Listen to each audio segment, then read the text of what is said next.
12-օրյա պատերազմում Ադրբեջանի տարածքը օգտագործվել է Իրանի դեմ, այնտեղից ուրեմն անօթաչուներ են թռել Հերմես 900-ները թե Նախճեվանի կողմից, թե Զանգելանի եւ Ֆիզուլի կողմից, թե Կասպից ծովի տարածքներից։ Ավելին, պարզվեց, որ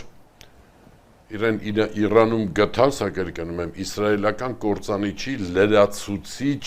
վառելիքի բակը, որը նրանք գցում են վերադարձել է Ադրբեջանի տարածքով։ Թուրքիան էր հայտարարել Էրդողանի նախագահի մակարդակով, որ Իրանը մենք հուսով ենք մեզ պետք է օգնի այդ Զանգեզուրի միջանցքի բացման հարցում։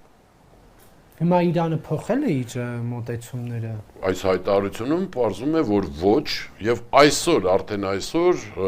ԱԳՆ-ի մամուլի խոսնակը ասել է հետեւյալը, որ մենք ինչ-որ տեղեկությունները հաղորդեցինք մեր բոլոր հարևաններին, հարևան երկրներին, մինչ այդ ասեմ, որ Իրանի նախագահի եւ Իլհամ Ալիևի հեռախոսազրույցի ընթացքում էլ Փեզեշքյանը այդ հարցը բարձրացրել եւ նա հերքել էր անմիջապես, հերքումներն ընդունվել էին։ Եվ ասել բոլոր հարևան երկրներն էլ մերժեցին, որ ոչ միայն այդպես բան չի եղել, այլև չի լինի։ Ակնհայտ է, որ Իրանը աչք է փակում։ Դա իրենց գործն է, թող աչք փակեն։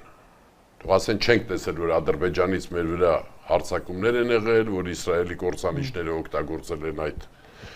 Ադրբեջանի տարածք, բայց ոչ ի հաշիվ մեզ։